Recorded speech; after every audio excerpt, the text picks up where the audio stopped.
Hello curious people, welcome back to my channel. If you're new to this channel, yes I am sure you're curious.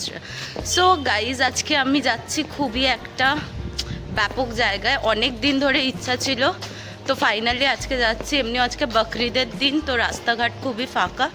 তো চলো দেখতে থাকো, যতক্ষণ দেখছো চ্যানেলটাকে সাবস্ক্রাইব করে দাও। চলো গিয়ে ওখানে ডিরেক্ট কথা বলছি। সো কিউরিয়াস, যেরকম বলেছিলাম একটা ইন্টারেস্টিং জায়গায় যাচ্ছি, এসে গেছি সেখানে। এই জায়গাটাকে হিস্টোরিক্যাল প্লেসই বলা যায়। আমরা এখন আছি জানবাজারের রানী রাসমণির বাড়ি। রানী রাসমণি লোকমাতা রানী রাসমণি নামেও পরিচিত। রানী রাসমণির জন্ম 1793 সালের 28শে সেপ্টেম্বর এবং উনি মারা যান 1861 সালের 19শে ফেব্রুয়ারি।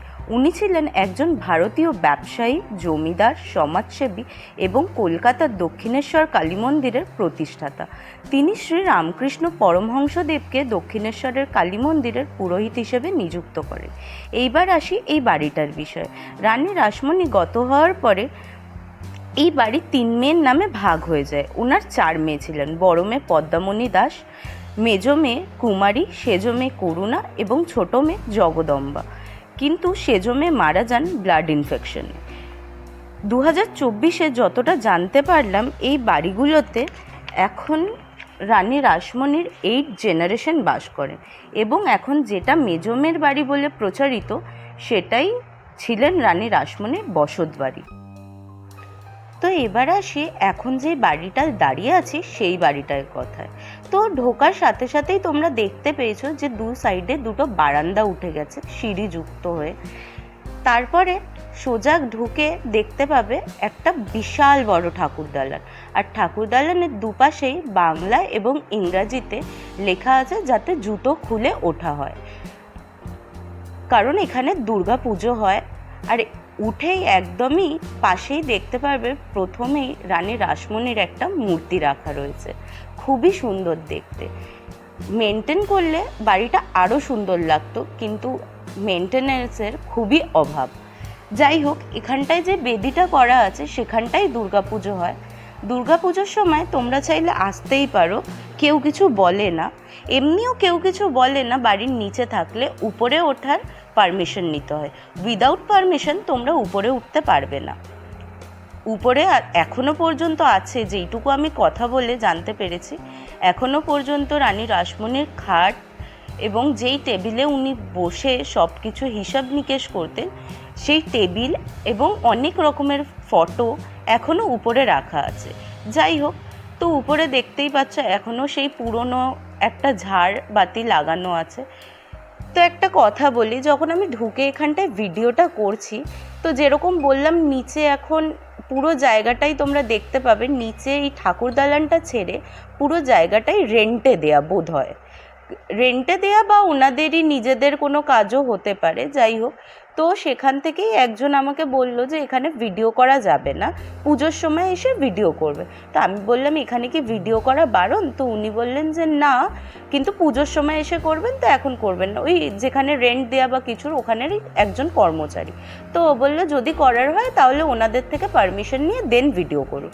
আমি বললাম ঠিক আছে। তারপরে নিচেই রানী রাসমণির যেই জেনারেশন এখন থাকছে ওখানেরই একজন বয়স্ক ভদ্রমহিলার সাথে দেখা হলো। আর আমি জিজ্ঞেস করলাম আন্টি এখানে কি আমি ভিডিও করতে পারবো বা ফটো তুলতে পারবো, এটা কি নিষেধ? বললো না না তোলো। তো তারপর আমি ওখানটায় ভিডিও করে আমি ওখান থেকে বেরিয়ে আসলাম। তো যাই হোক, এখন আমরা যেই বাড়িটায় ঢুকলাম সেটা হচ্ছে রানী রাসমণির মেজো মেয়ের বাড়ি। মেজো মেয়ের বাড়ি একসময় রানী রাসমণি বসত বাড়ি ছিলেন, এখানেই রানী রাসমণি থাকতে। তো এখানটায়ও তোমরা সেম একটা ঠাকুর দালান দেখতে পারবেন। আর ওই যে ছোট মেয়ের বাড়ি যেখানটা ফার্স্ট ঢুকেছিলাম তার থেকে এইটা যথেষ্ট মেনটেন করা হয়েছে। এইটা পজ করে দেখে নেবেন, এখানটায় পুরো বাড়িটার সম্পর্কে লেখা আছে। এখান থেকে তোমরা সোজা গেলেই ঠাকুর দালানের উপরে দেখতে পারবেন সোজা একটা রানী রাসমণির ফটো এবং তার দুপাশে রামকৃষ্ণদেব এবং সারদা মায়ের ছবি দেওয়া আছে। আর উপরটা খুবই সুন্দরভাবে রেনোভেট করা ছিল।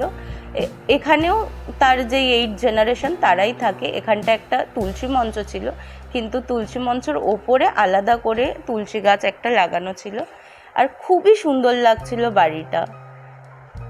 তো এখানেও সেম দুপাশে দুটো বারান্দা আছে, ঠাকুর দালান আছে, আর এটাই ওনার মেজমের বাড়ি আর রানী রাসমণির বসত বাড়ি। আর নিচে এই গেটগুলো সেই পুরনো দিনের, এগুলো কোনো চেঞ্জ করা হয়নি, আমি কথা বলে যেইটুকু জানলাম।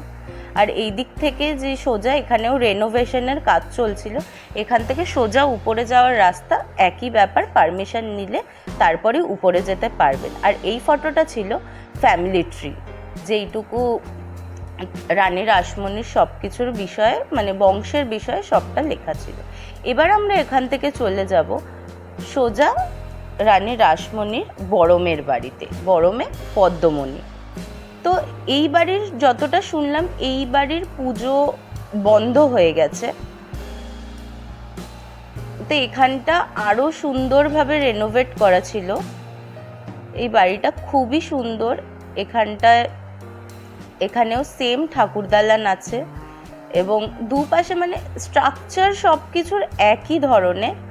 আর মানে কি বলবো, এই বাড়িটায় যখন ঢুকেছে আমার মনে হচ্ছে এত সুন্দর লাগছিল যে আমার বেরাতেই ইচ্ছা করছিল না। তো তোমাদের যেইটুকু আমি দেখেছি সেইটুকু তোমাদের সাথে শেয়ার করলাম, যেইটুকু জানি আমি বা যেইটুকু জানতে পেরেছি। কিছু যদি তথ্য ভুল থাকে তো প্লিজ ক্ষমা করে দিও। আর বাদবাকিটা, এই ভিডিওটা তোমরা দেখতে থাকো, বাদবাকিটা আমি তোমাদের সাথে ঢোকার টাইমিং এবং বাদবাকি কিভাবে কি যেতে হবে তোমাদের সবটা লাস্টে শেয়ার করছি। তো তারপরেই চলে গেছিলাম একটু কাজের জন্য ডালহৌসিতে। আর যেরকম প্রথমেই বলেছিলাম ভিডিওর আজকে বকরিদ, তাই তোমাদেরকে একটু দেখালাম যে ডালহৌসি এতটা ফাঁকা হতে পারে কিনা, আমি ফার্স্ট টাইম দেখলাম। তারপর চলে যাচ্ছি বাড়ি। চলো একবারে বাড়ি গিয়ে কথা বলছি আর তোমাদের বাদবাকিটাও শেয়ার করছি। কিউরিয়াস, এসে গেছি এখন বাড়িতে। তো তোমাদের সাথে যেটা শেয়ার করার, তো যতটা তথ্য আমি জানতাম ততটা তোমাদের সাথে শেয়ার করলাম। আর যদি কিছু এর মধ্যে ভুল থাকে বা ভুল বলে থাকি তোমরা অবশ্যই কমেন্টে জানাবে, তাহলে আমারও জানা হবে। আর যেটা ভুল বলেছি সেটাও কারেক্ট হয়ে যাবে, যারা কমেন্ট চেক করবে তারাও জানতে পারবে। আর সেকেন্ড হচ্ছে, এইটা জানবাজারে রানী রাসমণির বাড়ি, অনেকে লোকমাতা রানী রাসমণিও বলেন। তো জানবাজারে এটা তোমাদের nearest metro station Chandni Chowk বা স্প্ল্যানেটে যারা মেট্রো করে আসবে। আর সাউথ থেকে আসলে মেট্রোটাই সব থেকে, সাউথ বা নর্থ থেকে আসলে মেট্রোটাই। আমার বাড়ি থেকে এটা 10 থেকে 12 মিনিট পরে বাসে, যদি জ্যাম না থাকে, জ্যাম থাকলে তো 1 ঘন্টাও লাগতে পারে, যাই হোক। তো এই ছিল আজকের, মানে এত ভালো লাগছিল গিয়ে, মানে যেখানে আমাদের মহাপুরুষরা, মানে ওখানে শ্রী রামকৃষ্ণ দেবও এসেছিলেন। তো গিয়ে একটা আলাদা ফিলিং যেটা শেয়ার করতে পারবো না। আর তোমরা যদি যেতে চাও ওখানে যেতেই পারো, মেট্রো করে বা বাসে করে, যেটা সুবিধা হবে। জানবাজারে গিয়ে কাউকে জিজ্ঞেস করলেই তোমরা দেখিয়ে দেবে এন্ট্রেন্স বা ইয়ে। তো ওখানে পরপর 3টে বাড়ি আছে, তোমরা 3টে বাড়ি ঘুরে দেখতে পারো, ফটো তুলতে পারো, কিন্তু উপরে যেতে পারবে না। উপরে যেতে হলে পারমিশন নেওয়া অবশ্যই জরুরি। পারমিশন নিয়ে তারপর পারমিশন পেলে তোমরা উপরে যেতে পারো।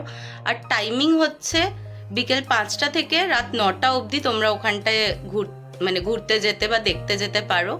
আর সানডে 24 আওয়ার্স ওপেন। তো আজকের ভিডিওটা এতটাই। যদি ভিডিওটা ভালো লেগে থাকে তাহলে ভিডিওটাকে লাইক করে দিও, আর কমেন্টে অবশ্যই জানিও তোমাদের মতামত। আর যদি কিছু ডেসক্রিপশনে লিঙ্ক দেওয়া থাকবে আমার ইনস্টাগ্রামে, যদি কিছু জানার থাকে বা বলার থাকে অবভিয়াসলি আমার ইনস্টাগ্রামে ফলো করে আমাকে ডিএম করতে পারো। আর সেকেন্ড হচ্ছে, আমি ডিরেক্ট বাড়ি এসে ভিডিও করছি, সেই জন্য মানে কারণ আমি চাইনি এই ভিডিওটা অন্যরকম, আমি চেয়েছিলাম করতে। আমি চাইনি এটা আমাদের হিস্টোরিক্যাল প্লেস বলতে পারো, বা আমাদের বিশ্বাস একটা যে হ্যাঁ উনিও একটা ঠাকুরের অংশ ছিলেন, তাই এর মধ্যে অন্য ফুটেজ, খাওয়া দাওয়ার ভিডিও বা কিছু আমি অ্যাড করতে চাইনি একদমই। তো এই, যদি ভিডিওটা ভালো লেগে থাকে চ্যানেলটাকে সাবস্ক্রাইব করে দিও, লাইক করে দিও, কমেন্ট করো। আর নতুন নতুন ব্লগের জন্য দেখতে থাকো চ্যানেলটাকে, ভিডিওটাকে।